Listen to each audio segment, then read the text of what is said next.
Welcome to the Encouragement Engineering Podcast, where we help people to combat the negativity that inundates their daily lives with a positive perspective and positive action.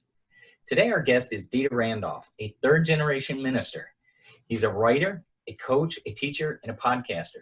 He's also built websites, worked in a record store, and sold used cars. Dieter is on fire to find ways to take the spiritual experience beyond the traditional church setting. With that idea in mind, he has spoken and taught at countless venues and formats all over the country. Wherever he finds himself, people find him. Dieter is here to help you find a life that you love, one that feeds you instead of making you feel tired. We're all in this together, and when you win, so does the world. So please welcome to the podcast, Dieter Randolph. Thanks very much, Bob. It's really a pleasure to be here. Thanks, Dieter. Appreciate your time today. And if we can, a third-generation minister. Wow. Yeah. Why don't we tell people a little bit more about who you are and where you came from? And I mean, that's a story in itself, I'm sure, but I'll try to compact it. Yeah. Well, I mean, it's like I say, I'm a third generation minister. So that means both of my parents and then both of my maternal grandparents are ministers. Okay. And so it's been an interesting journey. I mean, I think in some ways it's like, if your dad's a plumber and your grandpa's a plumber, you're probably going to be a plumber too. It's one of those things, but there's also an anti-pattern there because you are sort of programmed with a bunch of assumptions that may or may not be healthy. If you try to do things that are 2 generations old, they are probably not going to apply to real life, but also to what's going on in your heart. And that's definitely what I experienced. And that's no knock on my parents or my grandparents, but I was ordained before I was 21 years old. Wow. I had a storefront church at 21. I was doing all the things I quote unquote was supposed to be doing. And I have a genuine feeling of calling. I know that's why I'm here. And I knew that then, but what I didn't know was how to make it work because I was doing an impression and not a very good impression of previous generations, stuff that worked, 20 years ago or whatever, and was working for my parents or whatever, but wasn't me. Right. And so like a lot of things with any kind of family business, I don't imagine a whole lot of your listeners can identify with being a minister, but there's not a whole lot of us, but anything that you're trying to do when you're trying to satisfy what your parents are doing, and it's not them putting pressure on you, it's you putting pressure on you. And so I got to a place where I realized, I've got this calling in my heart, but it sure as heck doesn't match up with what life is asking of me. And so I left. Right. And I quit being a minister for a little bit there. And I was starting a family. My wife and I had 2 little kids. And that's when you hear me saying I was doing websites and I sold used cars and I was doing anything I could think to do to feed my family. And that was scary and stressful and all of those things. But on the other hand, it was exciting to live in the quote unquote real world, to see what life was like on the other side of the fence. Yeah, man.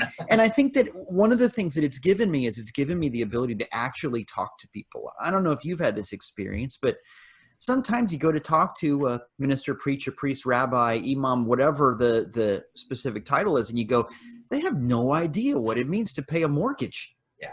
They have no idea. You're talking to someone who's never been married about getting a divorce, and I'm not saying it's wrong, but it's challenging, right? There's no context. No. And so I'm grateful for the context. But one of the things that happened to me was no matter where I was, and I sure as heck didn't advertise that I'm here doing computer stuff in some cubicle farm somewhere, but my degree is in theology. That didn't really sell well. Yeah. And, so I didn't really advertise that. I didn't tell a lot of people that. It wasn't a secret, but I didn't talk about it. But what I was finding is wherever I went, people would kind of find me. So would be doing a meeting and somebody say, hey, can you stick around after the meeting? And I think it would be for Status Report or some corporate thing. And they go, I'm getting a divorce. What do you think about what I should do, or how do I raise my kids, or, what do you think about this thing that's going on in the news? And it's an incredible flattering thing, but evidently there's something in me that was kind of creeping out in the margins, and so, I had to sort of listen to it. And the thing that happened was eventually my amazing wife, Jenny, said, this sucks. Yeah. You know, you're clearly not happy. You've gone from having a calling and not being able to execute it in the traditional format to having a calling and not being able to execute it in a contemporary format. Not anything important has changed. So you're gonna have to figure this out. And she's been an incredible partner to me, and everything good that we've ever done, we figured out together. And so we started a church that was kind of like the church we wanted to go to. And we're moving through that now. And if any of you have gotten a chance, check it out on YouTube. It's a great connecting service that they have. Dieter's my pastor, so all bets are off here. But you know, you can't tell any secrets. But hey, it's a great service, and yeah, you do everything together. She's a great organizer, keeps everything on task. Yeah, I'm just the looks of this operation. Yeah. Well, and that brings up a good point, because you talk about the idea that you stepped away from something that you knew, if you will. A lot of people go through that with corporate jobs. You go to college, you get a corporate job, you do this, you think you should do this, and you end up totally on a different path. Yours was an internal calling, and it's interesting because your latest project, your book, Meaningfullfilled, is just that. It's something that was in you that, as you described it, had to come out. Yeah. Tell us about that scenario. Well, I think that we all, like I said, maybe not everybody listening has written a book or wants to, and it's certainly not for everybody. There are parts of it, as you know, as a writer, that are not fun. Yeah. You know, it's incredibly difficult. If you're doing it right, it's a thing, but I think everyone listening knows what it's like to have something that has to be created. I've got this burning in my heart to, and fill in the blank.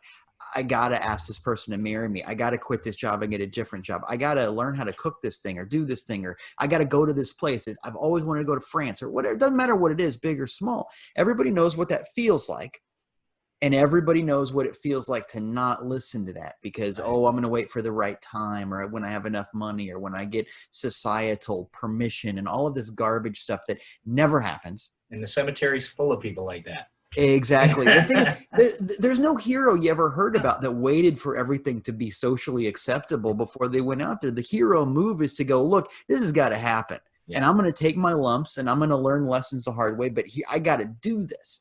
And there's a lot of different versions of that because there's a lot of different ways to live. But my moment of that in recent history, I've had a few of those stories, but my moment of that in recent history is I had to write this book.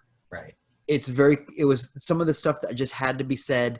And I have said some of these things in the context of a Sunday lesson, some of these things in the context of the coaching that I do, some of these things in different formats, but it kind of needed to be this, because it's hundreds of pages and I don't get that long to talk at people. And it's that kind of a thing where, here we go, this has got to be the thing right now. And it felt so good to finally get it finished, to really get it out there. And obviously it's one of those things where there's always more you want to say, but that's why there'll be another book, at some point. There you go. And it's interesting about that. Some of the things you talk about and the quotes you have in there are interesting because it's kind of motivational, but it's reality based of, hey, you need to do something. And I like this one quote you have in there. It says, you can't change your heart by changing your cologne. It's a change in your life change is a constant. We know that. And it's always going to be there. Tell us about that idea of, with change, what obstacles do you see people having with that? Well, I think that step one is to actually go, you know what, I would like something to change. Most people, unfortunately, it is most people, they feel some kind of frustration or just sadness or, boredom, let's say, and they don't know that they have a choice. Right. I think from a very early age, we're trained to cope, whether it's because you grew up in a church that said, if you can just sit still, you get to go to heaven someday.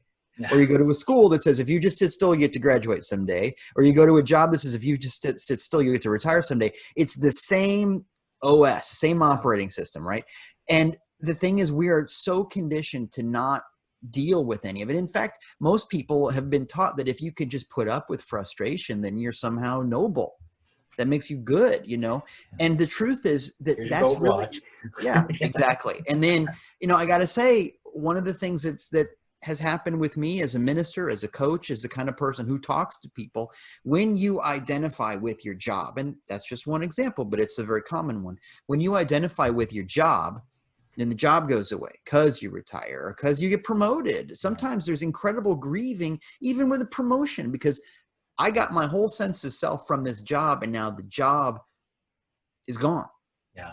And so there's that thing that happens if we don't even know that we're allowed to question, allowed to want things, allowed to do something different. That's a huge problem. So step one is acknowledging that you're entitled for something to change. And then step two, and this is a big hunk, and a lot of people spend a lot of their time on this part, is figuring out what to change. And that's where quotes like that Cologne quote come in, because people go, okay, I got to change something. I know I'm unhappy, so I'm going to change something. I'm going to get a new pair of shoes. Yeah. You know, that kind of thing. Yeah. Okay. But They're going to get worn out. They're like tires, you know? Yeah, but that's the thing. I got to get more arch support. That's going to fix everything. But it's that thing that is so common, because again, just like we're trained to sit still, we're also not trained to look within. It's so much easier and more convenient when you have a problem to go, oh, well, it's those people over there. It's that guy in the marketing department. It's the way that people across the political aisle from me vote. It's these terrible things. And the truth is, you know what? There are probably people messing up in all of those areas, but they're always going to be. Right. You know, Jesus said, the poor will always be among you. And I love that quote, because one of the things is it means is, you know what? You're always going to have people who don't agree with you. You're always going to have people that don't get it the way that you get it. If you're waiting for everybody to be just as on fire about your thing as you are, you're going to be waiting a long time. Right. And so part of it is to go, okay, wait a minute, I have the power to change, but I need to focus that change on something in my heart. I need to look for, just like I say in the book, I need to look for a change of heart. Mm-hmm. You know, you and I are here in Florida. It's one of the things I talk about in the book. Very few people in Florida are from Florida. Right. The vast majority of people are from somewhere else. And so over and over again, I've heard the story. Well, I thought when I came to Florida, things would change, but I still have the same fight, just different boss or different spouse, different whatever. Yeah, it's because it's a geographical cure. And anybody who's been in the 12-step group knows that there's no such thing, because wherever you go, you're you. Jimmy Buffett songs don't work. He was lying. Yes. Jimmy Buffett was lying and or intoxicated, and that's cool for him, but it doesn't work as a modus operandi. No. You got a model to live your life. Although that CD I was listening to when I drove down here from Michigan. That's very appropriate. You know? I think it's very appropriate. It's funny. Yeah. There's a thing when my family first moved into our first house, and I was living in Iowa because that's where my parents had a church. That's a pretty dramatic change. And I remember we had a house, and it had intercom system through the whole house. I thought that was the most amazing thing ever. And my parents were playing Jimmy Buffett's song Volcano. That's one of my earliest Florida memories. So there's something powerful of that. Man has amazing magic about the Florida thing. There you go. And it's interesting you talk about that in, you know, what we want to do with life too. And, you know, life happens. One of the quotes in the book, it says, instead of lifting life or letting life happen to you, start happening to your life. Yeah. And that's a big piece of change too, is it's a paradigm shift. We've got to realize that, you know, we're supposed to participate in this thing we have called life. It's a participatory sport. Yeah. So that's right. Tell us about that. Well, I think that once again, I think that one of the big deals is a lot of people spend a lot of time waiting. They're waiting for permission. They're waiting for somebody to tell them it's okay. They're waiting for the gold watch. They're waiting for the diploma. They're waiting for somebody to say the equivalent of safe, you know, but there's no safe. And I want everybody to know that. I don't want to scare anybody, but the truth is that in the quote unquote safest situation in the world, there are still things that can go wrong. If you're waiting for a completely hermetically sealed situation, you're going to be 6 feet under. You know, that's not the way that any of this works. And in fact, as I have said many times, the safest situation I can think about, the one where there are bars and walls and armed guards and security cameras, is jail. You don't want that. That's the wrong kind of safety. And in fact, if you're waiting for safety, you're going to miss out on so many good things. You know, if you're waiting for validation before you ask that girl for her phone number or before you ask for the raise, you're not going to get the thing. It's going to pass you up and you're just going to get more and more sad. Safety is a terrible goal. Yeah. Because we're not engaged for safety. We're not programmed for it. We are built to evolve and grow, and that means getting out of our comfort zone. And that's the big deal. If you can be the kind of person that wants to get out of it and go, you know what, I'm going to happen to my life. Even if I happen poorly, even if I screw up, at least I'll be out there. Well, and that's the thing is, taking that action, at least you'll know one way or the other, either way, you're going to find something out. You're going to learn from it or you're going to thrive from it. As I often speak to high schoolers, are you afraid of 2 letters or 3 letters? The word yes or the word no? Right. Which one do ask the question. It doesn't matter. At least participate. Yeah. What do you see? Do you see people having fear hold them back a lot? Of anything. Yeah. I think that it's such a funny, the fear, the F word, fear is such a funny thing because we either let it run everything or we act like we don't have any of it. Right. And there are very few people, and those people are the people we call heroes, who acknowledge that they have fear and they do the thing anyway. Most people, unfortunately, either act like they don't have it. I'm not afraid, which is a big lie. And it leads directly to stagnation. Or there are people that are just so immersed in their fear that they are paralyzed by it. And either way, that's the problem. I mean, when you think about it, love is the answer to everything. The Beatles had a real good point. They stole it from Jesus, but that's a separate. Really. Love is the deal. Love is how all of this works. When you are in love, you are moving through a power that is beyond you. That's why we use gravitational terms like falling in love and love makes the world go around, because that's the way to connect to a power bigger than yourself. Love is the deal. If you want to be a better person, love something, doesn't even matter what, and open yourself up to where that love can grow in you. That's the secret. The opposite of love is fear.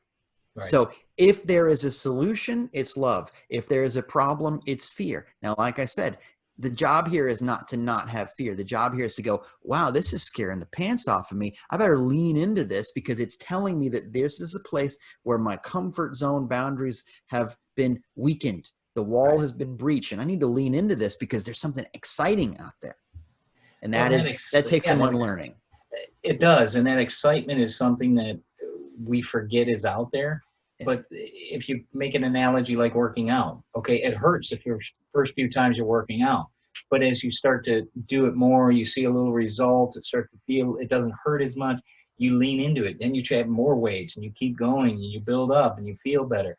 It's participating. And even if we look at scenarios like you're doing with the church, we always get out and do an activity. It's a different type of activity to help the community, whether it's with dogs or the Ronald McDonald House, picking up garbage, whatever it is, it's that fact that you're getting out and showing,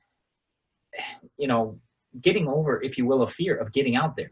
Yeah. And that's a type of way of doing that. In the betterment, you're helping the community, which is a great, aspect of what a church can do. But do you see the idea of stepping out and helping others, that gratitude, if you will, as a big factor in helping people to make that step? Yeah, I think that part of it is, one of the secrets is, if you're feeling depressed or if you're feeling waterlogged, spiritually speaking, if you're feeling stagnant, go help somebody with something. Doesn't have to be a big deal. Go help a little old lady cross the street. Go do something. And one of the reasons that is so profoundly important is, what I say in the book is that everybody is born with 3 gifts. And it's just like the beginning of every movie where the hero gets the invisibility cloak or the sword and shield or the lightsaber or whatever it is. The beginning of the hero story, they're given these boons. That's what they call them in the terminology. You're born with those 2. And those 3 things are freedom and yearning and tribe. And tribe is a big deal that most people don't know about. We're told that you're supposed to be some kind of rugged individual and pull yourself up by your bootstraps and you're on your own and it's you against the world. All of that is a lie. None of that works. Nobody, and this is a thing that I've told my kids, and this is the thing that I tell a lot of adults too, nobody ever does anything alone. Right. Stop trying. It's a silly thing, because a mature person is someone who goes, you know what, I'm teachable. I don't know everything. My ego is not wrapped up in not knowing. Right. I want to learn more so that I can help other people. So in other words, acknowledging the concept of tribe is acknowledging what you were programmed for. You know, like I've said, you've heard me say, Bob, that other animals are born with instincts that make them functional very, very quickly. We don't have those. We have instead tribe. Yeah. So honoring your programming and going, you know what, I'm going to do something for the greater good. I'm going to help somebody. You know, I'm going to love my neighbor, for Pete's sake. Like I said, it can be anything. And you mentioned that that's one of the things that we do as part of the church. And it's one of the things that makes us stand out. I mean, there's a lot of churches that do social action stuff, and I love that. But as you know, it's been huge for us. And one of the distinctions is where some churches might start their own soup kitchen, and that's awesome. We will never do that. We will always go serve in somebody else's. Other churches will start their own co-op. We'll go serve in somebody else's co-op. Right. We don't need to start our own foundation for something, because I think that it's always well-intentioned, but the side effect of doing your own thing is that you can also insulate from the rest of the world. And it's like, somebody else is already doing this. I just want to help them. I don't need brand recognition, because I don't believe that God cares about brand recognition. Right. So if you get your ego stuff out of the way, and it's not a promotional thing, it's just, you know what, I just want to help somebody, amazing things can start happening. And it's been true for the church, but I know that it's true for individuals as well. You're feeling depressed, go sweep the neighbor's yard, lawn. Don't sweep, you know what I mean? Do something good. Yeah. Go help somebody. And I've talked about that before in my books as well. It's that fact of, you don't know what somebody's going through. And guess what? Your effort, if you're looking for exercise, get out there. And we used to do it all the time up north in the winter, shovel somebody's, walkway. It helps them out. You'll get a good exercise out of it. You'll feel better for helping somebody out. It's a good, aspect of doing anything. Our society needs that today.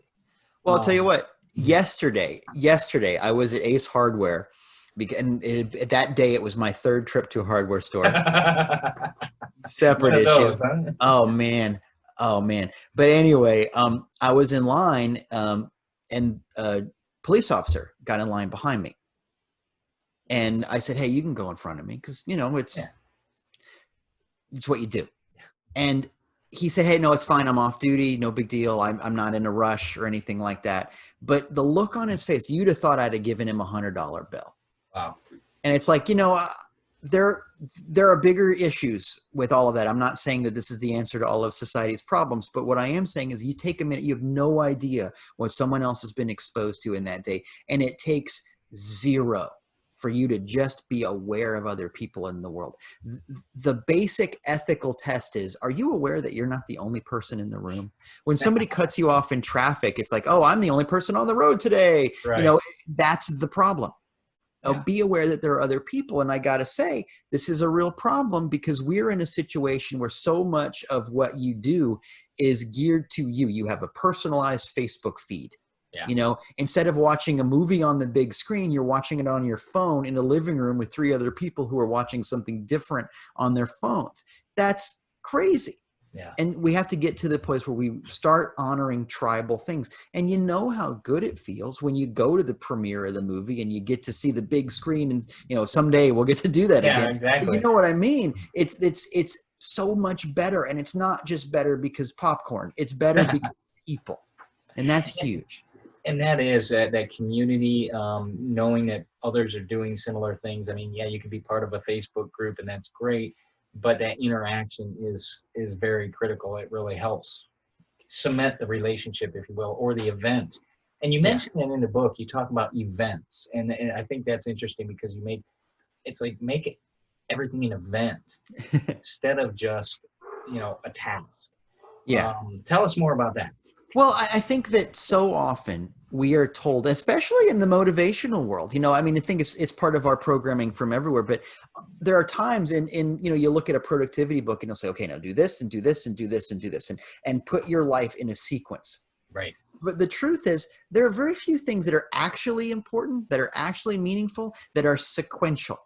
I mean, you don't fall in love in sequence. Okay, first you shine your shoes and then you buy flowers, and that becomes phony so fast. Yeah. And that person that you're trying to impress can see through the weird facade very, very quickly. There are very few things that are in sequence. And so what I was talking about in the book is, look at fire, where you have wood and you have oxygen and you have heat. Remember, you learn that in school or in Boy Scouts or whatever.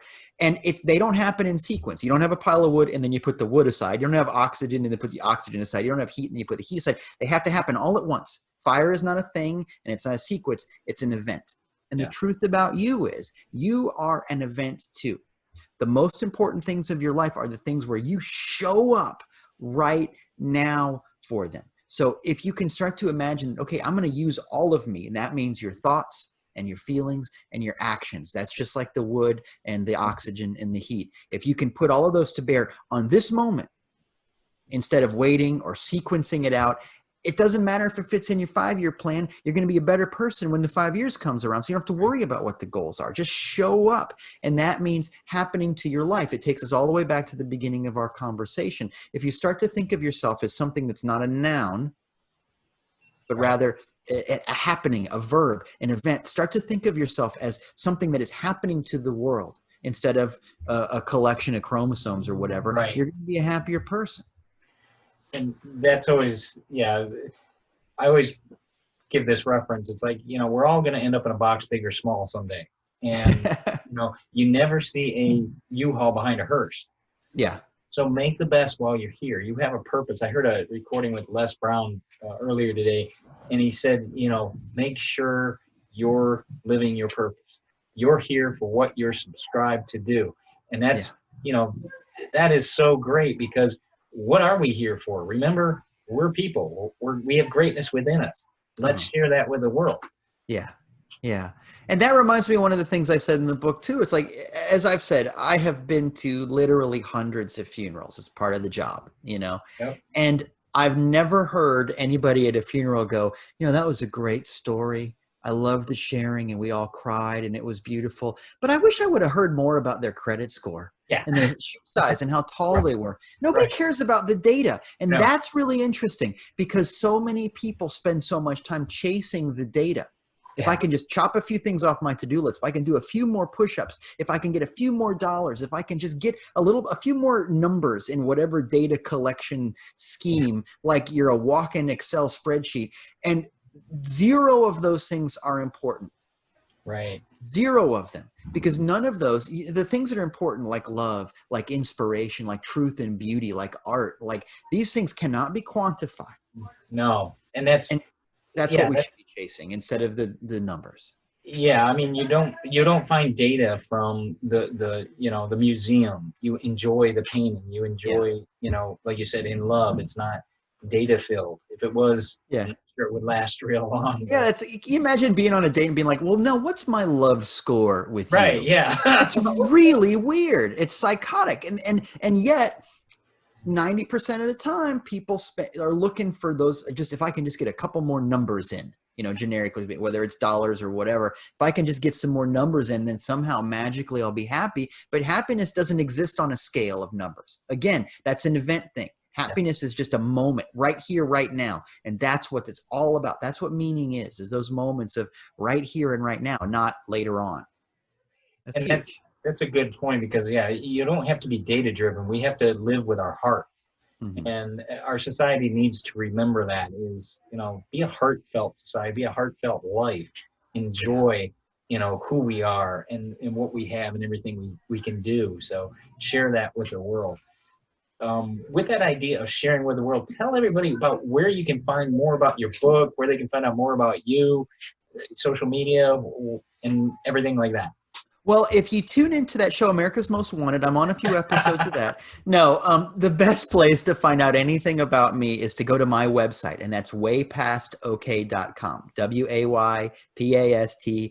waypastokay.com. And there's links to my new book, Meaningfullfilled, as well as all the other books I've written. I've got a blog. I write a post once a week. I've got a newsletter where you get stuff you can't see anywhere else. One of the things that I really love doing is I have a video series on YouTube called Ask Dieter, and people just ask me questions.